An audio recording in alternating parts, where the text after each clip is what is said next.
നമ്മൾ കേട്ടിട്ടുണ്ട് ട്രോമ. എപ്പോഴെങ്കിലും ചിന്തിച്ചിട്ടുണ്ടോ എന്താണ് ഈ ട്രോമ എന്ന്?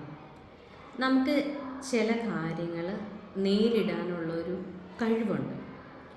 ആ കഴിവ് ഇല്ലാതാകുന്ന ഒരവസ്ഥയുണ്ടല്ലോ, അതിനെയാണ് ശരിക്കും ട്രോമ എന്ന് പറയുന്നത്. നമ്മുടെ ജീവിതത്തിൽ ചെറിയ ചെറിയ കാര്യങ്ങളൊക്കെ നമ്മളതങ്ങ് കരയേറി പോകും അല്ലേ?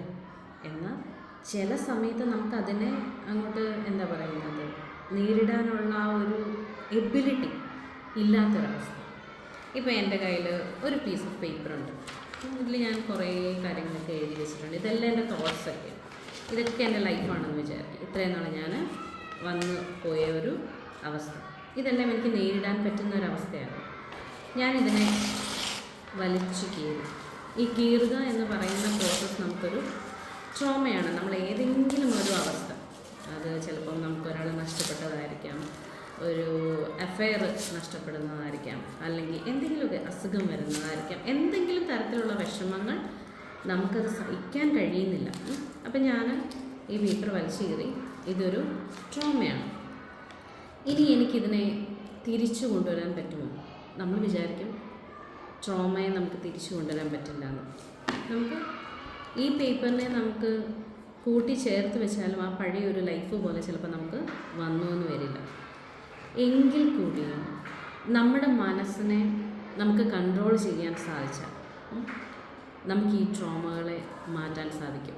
എന്ന് പറഞ്ഞ് ആ പഴയ പോലെ നമ്മൾ അതേപോലെ ഒരവസ്ഥയിലേക്ക് ഈ മുറിച്ച പേപ്പറിനെ മാറ്റാൻ പറ്റിയില്ലെങ്കിൽ പോലും നമ്മുടെ മനസ്സിനെ അതേപോലെ നമുക്ക് മാറ്റിയെടുക്കാൻ പറ്റും. അതിന് ഒരുപാട് തെറാപ്പീസ് നമുക്കുണ്ട്, കൗൺസിലിംഗ് ഉണ്ട്. അതിനൊക്കെ ഉപരി നമ്മളാണ്, അല്ലെങ്കിൽ നമ്മൾ സ്വന്തമായിട്ട് എനിക്ക് ഇത് നേടിയെടുക്കാൻ സാധിക്കും, അല്ലെങ്കിൽ എനിക്കിത് കരകയറാൻ പറ്റും എന്ന് ചിന്തിക്കുകയാണ് ആദ്യം ചെയ്യേണ്ടത്. നമുക്കൊരു പ്രോബ്ലം വന്നു കഴിഞ്ഞാൽ പ്രോബ്ലമാണ് എന്ന് പറഞ്ഞിരിക്കുന്നതിനേക്കാൾ, അല്ലെങ്കിൽ ഒരു ട്രോമയാണെന്ന് പറഞ്ഞിരിക്കുന്നതിനേക്കാൾ അതിൽ നിന്ന് എങ്ങനെ രക്ഷപ്പെടാം, അല്ലെങ്കിൽ അതിനുവേണ്ടി ഒരു സൊല്യൂഷൻ കണ്ടെത്തുമ്പോഴാണ് ആ പ്രോബ്ലം നമ്മുടെ ജീവിതത്തിൽ ഇല്ലാതിരിക്കുന്നത്. ചിലപ്പോൾ അതിന് കുറേ സ്ട്രഗിൾ ചെയ്യേണ്ടി വരുമായിരിക്കും. പക്ഷേ നമ്മുടെ ജീവിതത്തിൽ നിന്ന് നമുക്ക് പതിയെ പലതരം ട്രോമാസ് നമുക്ക് മാറ്റിയെടുക്കാൻ സാധിക്കും.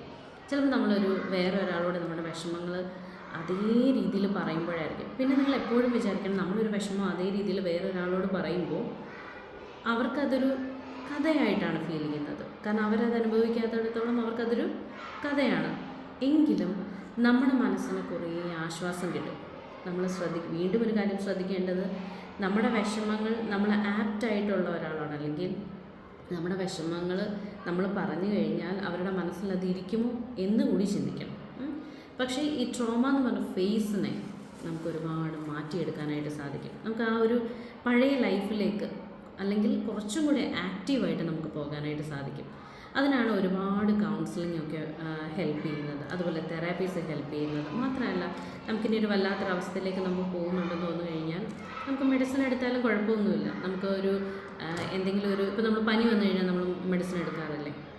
നമുക്കൊരു ബുദ്ധിമുട്ട് ഫീൽ ചെയ്ത് കഴിഞ്ഞാൽ, നമ്മുടെ മനസ്സിനൊരു ബുദ്ധിമുട്ടുണ്ടെങ്കിൽ നമ്മളതൊരു രണ്ടാമതൊരാളോട് പറയുന്നതിൽ എന്ന് വെച്ചാൽ നമുക്ക് അത്രയും വിശ്വസ്തമായിട്ടുള്ള ഒരാളോട് പറയുന്നതിൽ നിങ്ങൾ ഒരിക്കലും മടി കാണിക്കരുത്.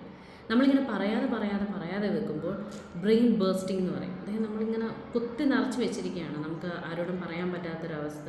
അപ്പോൾ നമുക്കൊരു വല്ലാത്തൊരു ബുദ്ധിമുട്ടാണ്. നമുക്ക് വിഷമം വരും, നമുക്ക് കരയാൻ തോന്നും, അല്ലെങ്കിൽ നമുക്ക് ചിലപ്പോൾ നമ്മൾ വല്ലാതെ അമിത ദേഷ്യം കാണിക്കും. അങ്ങനെ നമ്മൾ കൂടുതൽ പ്രതികരിക്കാൻ തുടങ്ങും. അതിനേക്കാൾ നല്ലത് ചെറിയ കാര്യങ്ങൾ വരുമ്പോൾ നമ്മൾ മറ്റുള്ളവരോടൊന്ന് ചെറുതായിട്ട് ഷെയർ ചെയ്ത് നോക്കിക്കുക, എന്തൊരു റിലീഫാണെന്ന് അറിയാം.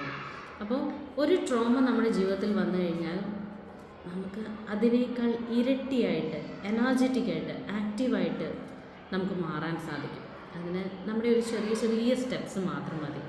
Have a great day head from അജ്നീസ് മോട്ടിവേഷണൽ ക്ലോസ്. Thank U.